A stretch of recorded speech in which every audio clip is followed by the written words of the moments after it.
어린이집, 유치원은 언제부터 보내면 좋을까요? 어떤 어머님들은 2살부터 또 3살부터 이렇게 막 몇 살에 보내는 게 좋은가에 많이 주목하시는데요. 우선 말씀드리고 싶은 것은 가정 상황에 맞게 보내시면 됩니다. 엄마 아빠가 다 직장에 다녀요. 그래서 3개월부터 아이를 막 원에 보내야 돼요. 그럴 때 너무 마음 아파하시고 슬퍼하시고 신경 쓰시면 아이도 함께 힘들 수 있어요. 또 아이는 2살밖에 안 되었지만, 그리고 엄마도 전업주부이지만 엄마가 성취나 학습에 좀 관심이 많고 아이랑 재미있게 노는 건 좋은데 긴 시간을 보내는 게 성향적으로 힘든 분들도 있으세요. 이런 경우에 한숨 푹푹 쉬면서 계속 아이를 데리고 있는 것보다는 일정한 시간은 원에 보내시고 선택과 집중을 하시는 게 나을 수도 있어요. 물론 일찍 보내면 나름대로 아이가 느끼는 정서적 부분에 손해가 있을 수 있지요. 그러나 일찍 다녔기 때문에 독립적이고 자신의 일을 스스로 책임지게 되는 성향도 빨리 발달할 수 있거든요. 그래서 가정 상황에 맞게 사실 몇 살에 보내느냐보다 중요한 것은 어떻게 보내느냐입니다.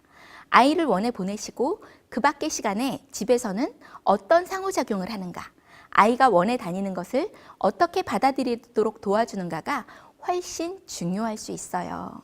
아이를 원에 보내지만 집에 오는 시간에는 아이에게 집중해주고 함께 행복한 시간을 많이 보내면서 그 아이의 에너지를 채워주시면 됩니다.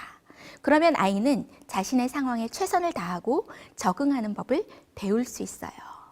길게 데리고 있다고 해서 반드시 좋을 것이라고, 떨어뜨려 놓는다고 해서 반드시 나쁠 것이라고 할 수 없다는 사실을 기억하시고 가능하면 아이를 가정 상황에 맞게 데리고 있으시면 됩니다.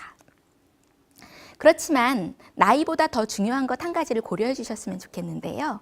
아이를 어린이집에 보내기 전에 우리 아이의 애착이 건강한가? 라는 것을 살펴보셨으면 좋겠습니다. 여러분, 애착이라는 말 많이 들어보셨죠? 저희가 이제 보통 안정애착, 불안정애착 이렇게 나누고, 불안정애착은 또 회피애착, 저항애착 이렇게 분류를 해요. 이게 뭐냐 하면 아이들이 세상이 나를 사랑하는가?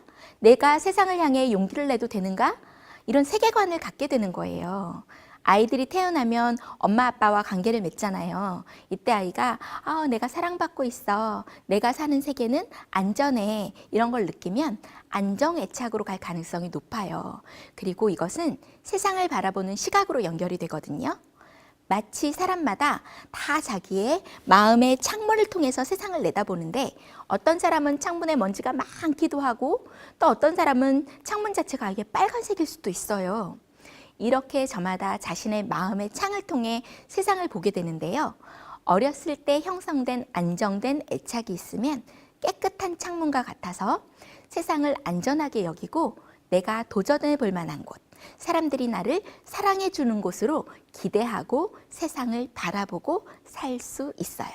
그러면 세상을 믿게 되고 세상에 대해서 용기가 나고 밝은 표정이 많고 생각이 긍정적으로 형성이 돼요. 물론 불안정 애착이 다 부모 책임이라고 말할 수 없고, 또 부모는 그 부모의 영향을 받았고 환경과 아이의 기질적인 것도 분명히 영향을 미치니까 이것이 딱히 누구의 잘못 때문에 이렇게 되었다고 단정 지을 수는 없어요. 그렇지만 우리 아이가 부모를 떨어지는데 과하게 두려워하거나 불안이 아주 높은 상황이 아닌지 좀 살펴보시고, 이런 부분이 있다면 좀 더 준비한 후에 기관에 보내시는 것이 좋습니다. 짧은 시간이라도 부모가 자리를 비울 때는 아이에게 미리 이야기해 주세요. 그리고 부모님이 약속한 시간이 되면, 때가 되면 꼭 돌아온다는 걸 경험하게 도와주시는 거예요. 이건 꼭 실외로 나갈 때뿐 아니라 방에 두고 잠깐 주방에 설거지하러 가실 때 있죠. 아니면 화장실 가실 때도 있잖아요. 이렇게 아주 작은 순간들부터 조금씩 연습하면 돼요. 그리고 엄마가 돌아오는 경험을 통해서 아이가 믿고 기다리는 법을 연습할 수 있어요. 평소에 얼마나 사랑하는지 표정으로, 말로, 몸짓으로 많이 많이 표현해 주세요. 그렇게 하면서 기다릴 수 있는 힘을, 에너지를 자꾸 키워주시면 안정 애착으로 갈 가능성이 높아져요. 이렇게 안정 애착이 준비된 다음에 이제 원으로 보내게 되는데요. 아이를 어린이집에 보내고 나면, 유치원에 보내고 나면 어머님들이 공통적으로 고민하는 문제가 또 한 가지 있으세요. 유치원에 보냈더니 우리 아이가 나쁜 말을 배워와요. 우리 아이는 생전 그런 적이 한 번도 없었는데 와서 막 동생을 때려요. 이러면 어머님들 불안하시죠. 우리 아이 반에 이상한 아이가 있는 것 같아요. 그런데요, 유치원 어린이집만 그럴까요? 저는 유치원 어린이집 쪽에서도 일했었고 초등학교에서 상담도 했었고요. 지금 이제 중고생들 계속 만나서 상담하고 있고 부모님들 상담과 교육을 통해서 여러 계층을 만나요.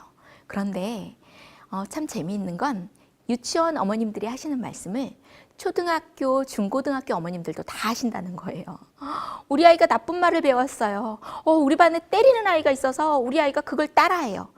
초등학교에서도 이런 분들 많이 계시고요. 중고등학교 때도요. 친구 잘못 만나서요. 저희 아이는 그렇지 않았는데요.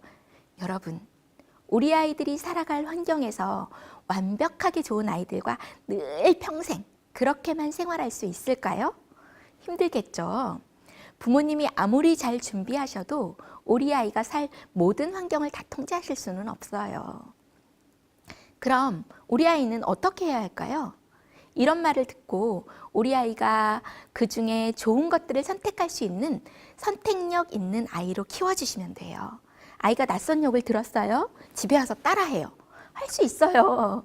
누구든지 잠깐씩 한 번씩 할 수 있어요. 또 어떤 경우에는 부모 몰래 시기적으로 꽤 오랫동안 하기도 해요. 그렇지만 이 욕을 때와 장소를 가리지 않고 하고 그것이 습관적으로 입에 붙은 경우가 아니라면 부모님이 좀 너그럽고 편안하게 보실 필요가 있어요. 너무 걱정하실 거 없이 그냥 그거 좋지 않은 말이야 이렇게 이야기해 주시면 돼요. 또 그 이야기를 들으면 사람들 기분이 아주 나빠지는데 쓰지 말자, 안 썼으면 좋겠어 이렇게 말해 주시면 돼요. 그럼 아이가 또 이렇게 말할 수 있죠. 우리 반에 누구누구는 계속 말하는데 걔는 이런 말 많이 쓰는데. 그러면 또 이야기해 주세요. 그 친구는 아직 그런 걸 잘 모르나 보다. 엄마나 선생님이 알도록 도와주실 거야. 그런데 이게 습관이 되면 잘 고쳐지지 않아서 그 친구가 고치려면 시간이 길게 걸릴 수도 있어. 아유, 힘들겠네. 이렇게 설명해 주시면서 너도 습관되지 않게 조심하자 이렇게 해주시면 되는 거예요. 또 아이가 집에 와서 동생을 막 때려요. 그럼 엄청 긴장되시죠? 한 번도 그런 일 없었는데. 그럴 때 너무 놀라지 말고요. 일단 물어봐 주세요. 왜 그래? 뭐가 속상했어? 기분 나빴어? 아이의 감정을 먼저 읽어주시고요. 그 다음에 그래도 그렇게 때리면 동생 아파. 화가 나도 속상해도 때리면서 이야기하면 안 돼. 엄마가 너 골고루 안 먹는다고 때리면서 이야기하면 어떨까? 때리지 말고 말로 이야기하자. 속상하면 엄마한테도 이야기해. 이런 과정을 몇 번 반복해 주시면 본래부터 공격적이고 과격한 아이가 아니라면 금방 좋아질 수 있어요. 상대방의 입장에 대해 생각해 볼 기회를 주시고 부모가 너 이런 거 어디서 배웠어? 이렇게 너무 놀라거나 집중하지 마세요. 아이는 부모가 집중해 주는 것만으로도 강화가 될 수 있거든요. 자연스럽게 그렇게 하지 않으면 안 된다는 걸 알려주시면 돼요. 그래서 어린이집, 유치원 언제 보낼 것인가는 우리 가족의 상황이 어떤가, 우리 아이의 애착이 어떤가, 그리고 우리 아이가 좋은 선택을 할 수 있도록 내가 도와주어야 한다. 이런 것들에 중점을 두고 생각해 주시면 좋습니다.